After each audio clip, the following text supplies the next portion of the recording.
Welcome to Walking the Earth. Today, we are at the edge of Kathmandu Valley in Nepal at the sacred confluential city or town of Panauti. And we've got the river Punyamati on my right and the river Roshi on my left. They join together, and then there's said to be a third invisible sacred stream that joins them, so it's called a triveni or a tribini. And this is a bathing ghat area where people bathe in both sacred rivers. And the rivers, they come together and then they travel down further through Nepal and until they reach India, where they're going to join into the Ganges River, into the Ganga. So these are tributaries of the Ganges as far as I'm aware. And it's a very beautiful place. You know, like lots of Nawari style temples, pagodas all around. And you will see that they have a couple cremation sections here, some platforms for cremations, because a ghat is a sacred place not only for bathing, to purify one's body, and to be purified of sin, to be cleansed. So these are sacred waters.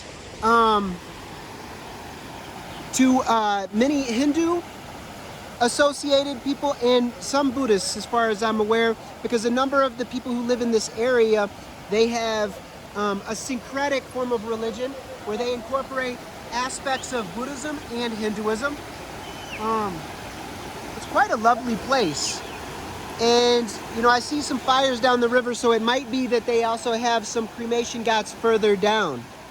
At this point, we've seen a few people wandering through the grounds. There are a number of religious shrines throughout this area, but I haven't seen anybody doing their bathing. And nobody's being cremated here at this time. So it's a very quiet time.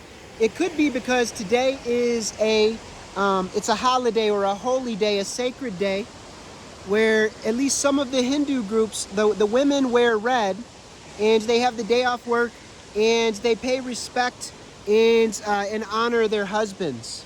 So this is what I've heard. I'm not certain about the details of this. I'm unaware of it.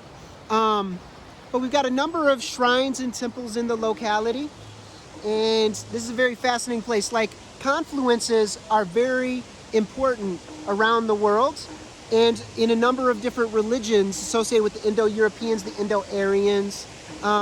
These are considered power places to many different people around the world. But confluences are important for a number of practical reasons. And so, for instance, there are some of the most important confluential cities in the world include St. Louis, Missouri, where the Missouri River joins the Mississippi River. And then you've got a sacred confluence. And this is an area where right near there you had Cahokia Mounds, and it was a sacred area to many earlier native indigenous peoples. You also have a confluence along the Ohio River and I believe the Monongahela River at Pittsburgh, and this is considered sacred to some of the people there. At Cairo, where Illinois joins with Kentucky, across from Missouri, where the Ohio River pours into the Mississippi, which is now collected water from the Missouri River and the Mississippi River and the Ohio. And we see other important confluences in Africa, in Sudan, at Khartoum, where the White Nile and the Blue Nile come together and form the Nile River. And then they're going to move through several rapids areas, small waterfalls called the cataracts, as they make their way into Egypt, through ancient Kush, through Nubia, into Egypt, and then on past Cairo and to Alexandria and the Mediterranean Sea. So we've got a number of, and then there are a number of important confluences in South Asia. One of the main confluences is at Allahabad or Prayag, which is considered a triveni or tribini as well. And this is the place where the Yamuna River joins the Ganga, the Ganges. And it's said to have a third invisible river, the Sarasvati, that joins it at that location.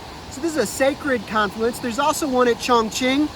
I'm certainly mispronouncing this. This is out in China, and it's kind of the edge of the Tibetan cultural area where it is meeting the Han area. I'm not certain if this confluence is considered to be sacred to any of the Chinese religions. If you happen to know about this, I'd be very interested in knowing this. I'm very interested in confluences, and I'm very interested in sacred pilgrimage grounds. So this is a sacred place of pilgrimage, and it's a power place where waters are coming from glaciers and mountains further upstream toward Tibet. And one of these rivers actually begins in Tibet, if I'm remembering correctly, maybe both of them. So I'm not as aware of this, and I'll do some more research, but I didn't have time before coming here. But this is an important confluence in the area. There's another one in Nepal that's very famous. I believe it's called Devgat, near Chitwan National Park, where one of the, I believe the Gandaki River, or maybe it's the Koshi, one of the sacred rivers that's going to join the Ganges meets another river and then moves through Chitwan National Park. And these are sacred rivers since ancient times to many people. There's a Mela held here, which is a smaller version of a smaller related festival to the Kumbh Mela, which takes place in sacred areas around India like Hardwar, Ujjain, and a number of other locales. So perhaps we'll address some of these issues at a later point, but I wanted to share this with you before the sun goes down. So we are at Panauti, at the confluence of two sacred rivers, the river Roshi and the Punyamati. They come together and they're going to join the Ganges River further down, the Ganga, which is then going to continue through eastern India, and it's going to pour out near Sundarban National Park in West Bengal and the river Hooghly, and then it's going to continue into Bangladesh, where it is going to go into a massive river delta area where the Brahmaputra joins the Ganga. And the rivers have different names in Bangladesh, the Padma, the Jamuna, etc. And I would very much like to go to Bangladesh. I'm very interested in seeing how do Muslim peoples, particularly Sufi-leaning peoples, think about river confluences where their ancestors had been Hindu or Buddhist and then became Muslim later. How are Muslims thinking about river confluences? Because no matter what, these are all sacred creations of Allah subhanahu wa ta'ala in that tradition. So I want to better understand how various traditions think about river confluences, like the Sikh tradition, the Sikhs. How are they thinking about river confluences? These are fascinating places.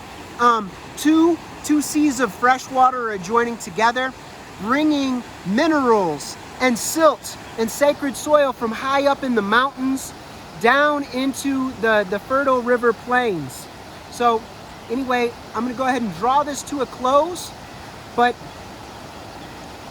let's enjoy and appreciate the water in our lives. We are water beings, and when a husband and a wife come together, we're two bodies of water. We are a sacred confluence. This is something to consider, but we should always appreciate and honor the water in our life, because this is where we derive life, hydration. We couldn't have food without water, and so rivers are very critical to our health and our well-being, and we should take very good care of them.